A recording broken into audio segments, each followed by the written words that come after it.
Hello students, आज हम अपने लेसन 6 ऊतक को आगे कंटिन्यू करते हुए आज हम देखेंगे कि ऐसे पौधे में कौन से भाग हैं जो कि पौधे की रक्षा करते हैं।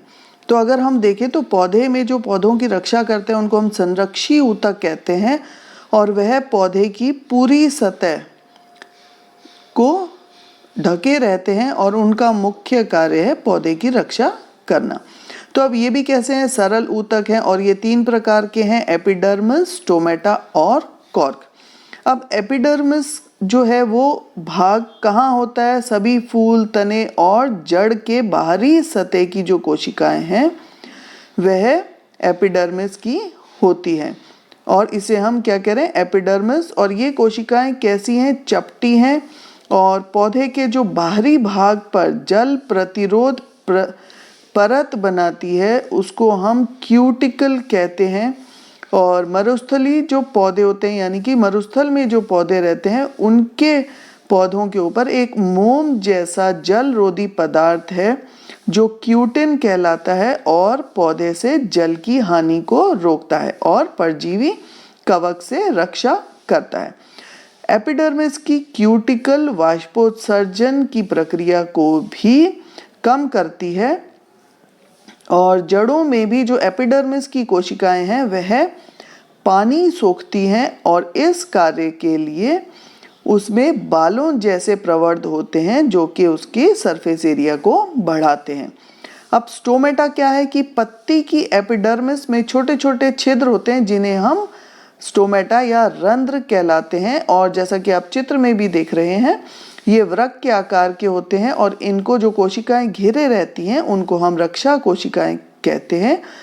और ये रंध्र जो है वो खुलते और बंद होते हैं, वो इन्हीं रक्षा कोशिकाओं की सहायता से होते हैं। और स्टोमेटा का कार्य क्या है? वायुमंडल से पौधों में गैसों का आदान प्रदान करना और इसके साथ साथ वाष्पोत्सर्जन की प्रक्रिया को भी पूरा करना।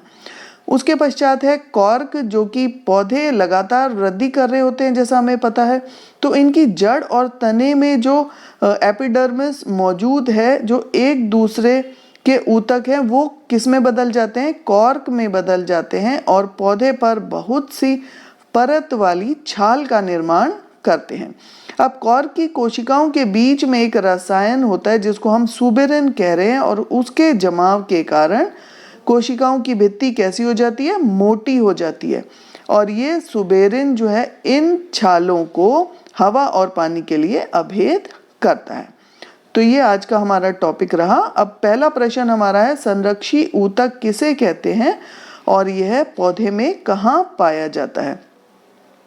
तो संरक्षी ऊतक जो है पौधे के प्रत्येक भाग या पौधे की सतह को जो ऊतक कवर करके रखता है उसे हम संरक्षी ऊतक कह रहे हैं और ये पौधे का एक रक्षा कवच की तरह कार्य करता है।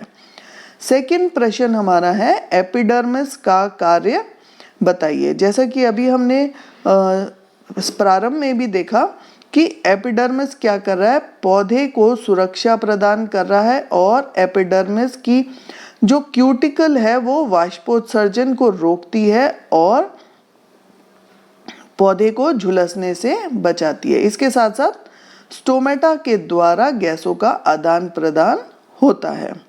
थर्ड क्वेश्चन हमारा है स्टोमेटा पौधे में कहाँ स्थित होते हैं और इनके कोई 2 कार्य बताएं।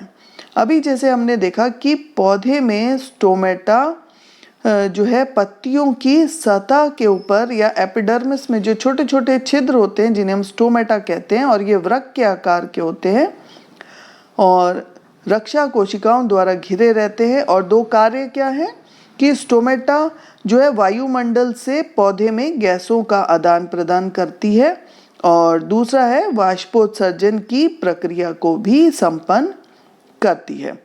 तो ये 2 स्टोमेटा के जो है कार्य हैं। अब नेक्स्ट क्वेश्चन हम देखते हैं कि कॉर्क के सख्त होने का क्या कारण है और इसका पौधों को क्या लाभ मिलता है। जैसा कि अभी हमने देखा कि पौधों में लगातार वृद्धि के कारण जड़ और तने की परिधि में जो ऊतक उपस्थित हैं वह कॉर्क में बदल जाते हैं और इसमें सुबेरिन नामक एक रसायन है जिसके कारण कि इसकी जो है कोशिका भित्ति मोटी हो जाती है। और कॉर्क क्या कर रहा है कि यह झटके व चोट से पौधे को बचा रहा है, बहुत हल्का और जलरोधी है। और कॉर्क का उपयोग कुचालक व झटके सहन करने वाले पदार्थ के रूप में किया जाता है। तो आज के टॉपिक में हमने कॉर्क, स्टोमेटा और एपिडर्मिस के बारे में जानकारी प्राप्त की। तो अब इसके आप क्वेश्चन आंसर्स करें। पहले अपने आप करने का प्रयास करें, उसके पश्चात इसमें से क्वेश्चन आंसर्स देखें, वर्कशीट को पूरा ध्यान से देखें और उसे समझें। और मेरे चैनल को सब्सक्राइब करना ना भूलें। And thank you for watching this video.